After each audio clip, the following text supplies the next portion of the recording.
What's up guys, and welcome back to another chapter review of Cock and Ball Saw Man.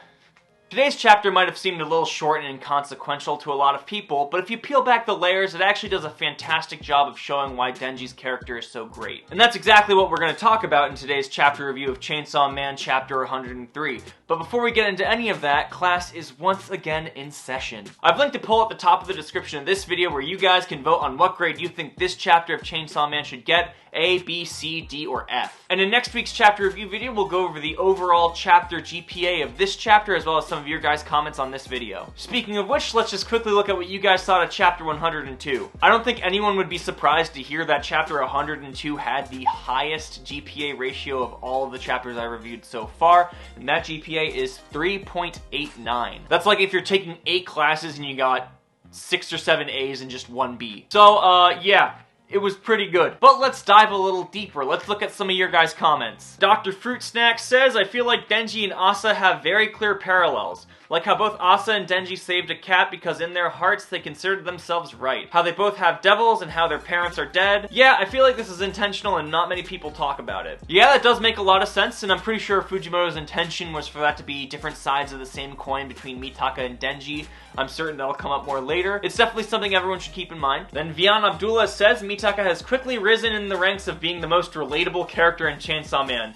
Eerily reminds me of my awkward high school years. I most definitely agree with that sentiment. I am sometimes kept up at night by how cringy I was back in high school, so I'm certain Mitaka's a relatable character for us all. And lastly, Denji Knife says, I think it's better that Denji saved the cat. He killed the roach devil that could have killed a lot of people, sacrificing 6 people. Makes sense. And I know I kind of downplayed that factor in my last chapter review video, but yes, it does make sense to let a few people die in order to save thousands. So technically Denji did do the right thing by saving the cat, but I think it's a lot funnier to be like, haha, he's a fucking idiot and let people die. But yes, that is very, very true, Denji Knife. I completely agree. That's about all for your guys' comments in this week's chapter review video, but if you leave your comments on this video down below, maybe we'll talk about it in the next chapter review video. And while you're down in the description checking out that voting link, why don't you leave a like on this video and subscribe to my channel if you like more Chainsaw Man related content. I make a metric shit ton of them. Alrighty, now that we've had our veggies, it's time to eat the steak. I think we could all agree in saying that this was probably the most based chapter of Chainsaw Man we've ever received. On the outside, obviously. We're gonna get into why you should be crying right now a little later, so make sure to stick around for that. The scene where Denji was trying to big up himself in that interview while also trying to haphazardly give out his phone number on air had me genuinely laughing out loud. As the kids would say, I was LOLing, I was lamowing, I was raffling. I've always talked about how excited I was to see how much of a loser Denji would be in high school on Twitter, which you guys should follow me, links to my social medias down in the description. But in this chapter, Denji did not disappoint. He's a literal cringe factory. Between trying to pick up girls live on television and eating a cake with his hands, Fujimoto has definitely brought the comedy fire in just 20 short pages. Speaking of which, I just want to quickly talk about how hilarious the paneling and art was in chapter 103. Denji going from being dumbfounded by being told to shut up by that reporter for talking too much, to standing proudly behind the news anchor as the crowd cheers for Chainsaw Man. It was brilliant. There's also the joke in the cafe where Denji wasn't able to read the menu well, which is actually a different joke in the English version from the Japanese version, but equally funny. In the English version, the joke is that Denji's too dumb to read the menu, but in the Japanese version, the joke is that creme caramel pudding is a stupidly hard word to say. Chiari merize custado pudding. That's a very difficult and cumbersome phrase to say in Japanese. Another thing I wanted to bring up was Yoshida coming to Denji's school to monitor him without Denji knowing and without him signing off on it. This entire time I've been reading under the impression that Denji and Yoshida were paired together by Kishibe or something and were a partnership of some sort, but that's now all been thrown out the window with this chapter. So now we gotta ask, who sent Yoshida to Denji?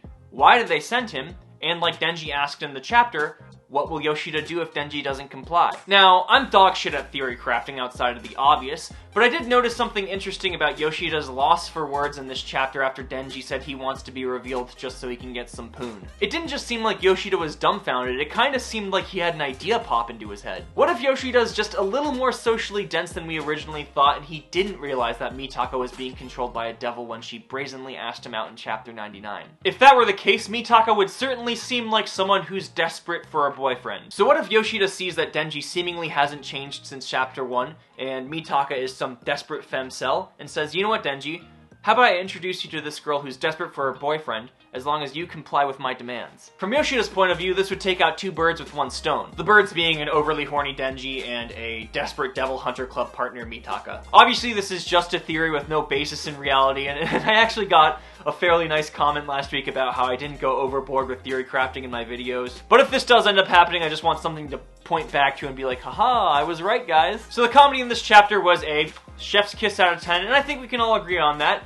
But it's about time we peel back the layers a bit and dig into the Chainsaw Man lying just below the surface of all this exposition. Throughout all of Chainsaw Man Part 1, Denji has been known to be selfish, tell petty lies, and call 99% of the shots with the head in his pants rather than the one on his head. But he was never known to have problems with his memory other than to cover up traumatic events like him killing his father. In this case, though, I don't think Denji forgot about Yoshida or the International Assassins incident in the slightest. I don't think Denji's actually doing everything he does just to pick up women either. I do think he's trying to forget his past. The pain of losing Aki and power in Part 1 seems to have easily eased from his mind, but I think this is just a facade. If you guys remember from Part 1, the chapter right after Denji makes the contract with Power to find her in hell and befriend her again, he's already on his hands and knees in front of the TV lamenting about how many girlfriends he wants and how he wants to have a bunch of sex. Sure, this is haha funny on the outside, but Denji literally has nothing left. Pochita is dead, Aki is dead, Power is dead. The only thing that he has in his heart that he still wants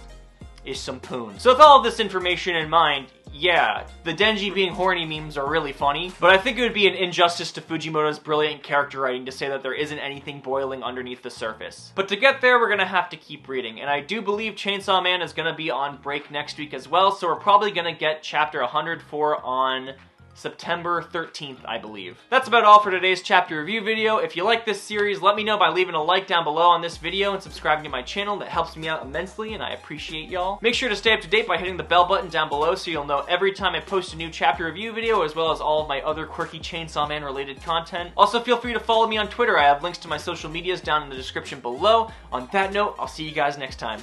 Bye! Whatever, fuck it. See you guys.